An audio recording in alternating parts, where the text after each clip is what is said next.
I am a multimedia artist with a Master of Fine Art in Performance and Video Art. In 2020, I was selected to be a member of the Spaceship Earth crew for the Buckminster Fuller Institute's Design Science Studio.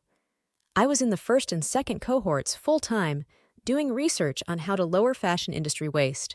A major focus of my work has been the impact of fashion industry waste on global warming. I did a performance art piece in the Giudecca province of Venice, Italy during the Venice Biennale preview weekend in 2019.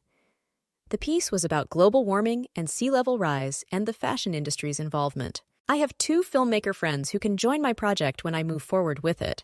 The form that my project is presented to the public is a video audiobook.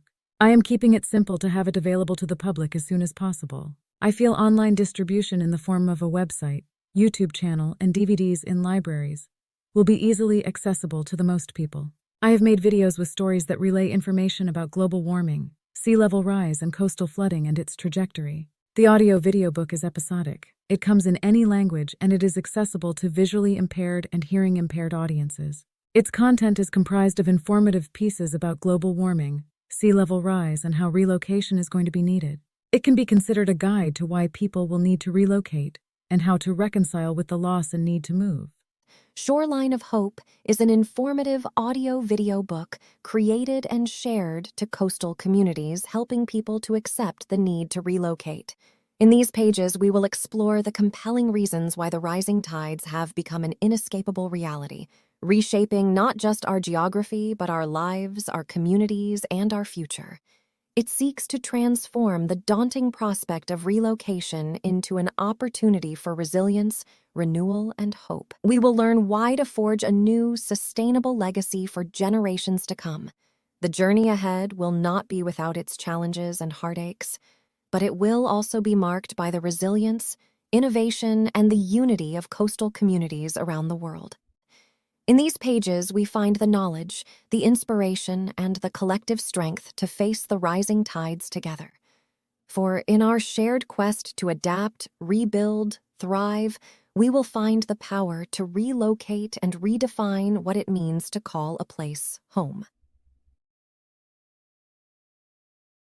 The potential loss of coastal areas due to sea level rise is a deeply emotional and complex issue. People who live in coastal communities often have strong connections to the land, and the prospect of losing homes, communities, and a way of life can be overwhelming. Coping with such losses involves both individual and collective emotional responses. Here are some ways people might mourn and prepare emotionally. Community support. Building a strong sense of community and support can be crucial during times of change. Local communities may come together to share their experiences, fears, and hopes. Emotional support from neighbors, friends, and community leaders can help people navigate the challenges ahead. Open communication. Transparent and open communication about the potential risks and changes is essential. Skyscrapers in coastal areas, including cities like New York City, can be affected by sea level rise and coastal flooding in several ways.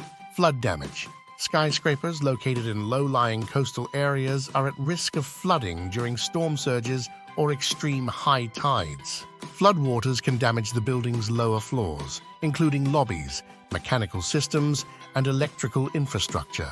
This can disrupt operations and cause costly repairs. Sea levels are rising due to melting ice and thermal expansion related to global warming.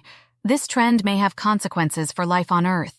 Sea level rise is an increase in the level of the world's oceans due to the effects of global warming.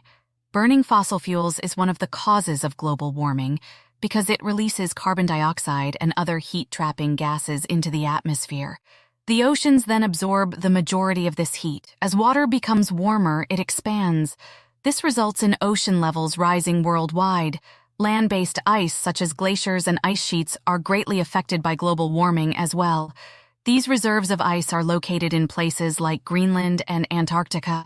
No one knew that all the amazing inventions of the Industrial Revolution would change the planet's atmosphere, but now that we know with clear research and monitoring, the global citizens need to adjust and change so that the planet will remain habitable for as long as possible.